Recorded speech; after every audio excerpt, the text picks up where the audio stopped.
જૂનાગઢ લોકસભાની બેઠક પર ભાજપ અને કોંગ્રેસનો ખરાખરીનો જંગ જામ્યો છે।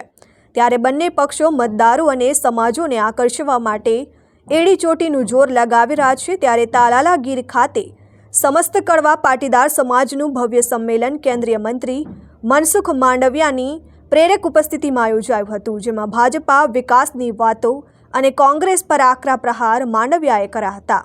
આ તકે પાટીદારો પોતાનો મત વેસ્ટ નહીં પણ ઇન્વેસ્ટ કરે તેવી અપીલ કરી હતી, જેમાં પાટીદારોએ મા ઉમિયાનો જયકારો બોલાવી ભાજપના ઉમેદવાર રાજેશ ચુડાસમાને જંગી લીડથી વિજયી બનાવવાના શપથ લીધા હતા।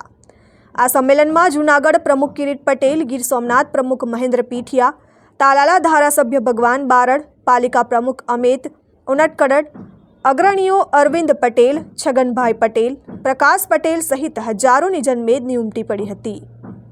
દીક્ષિતા પરમાર, આર્ય ન્યૂઝ, ગીર સોમનાથ।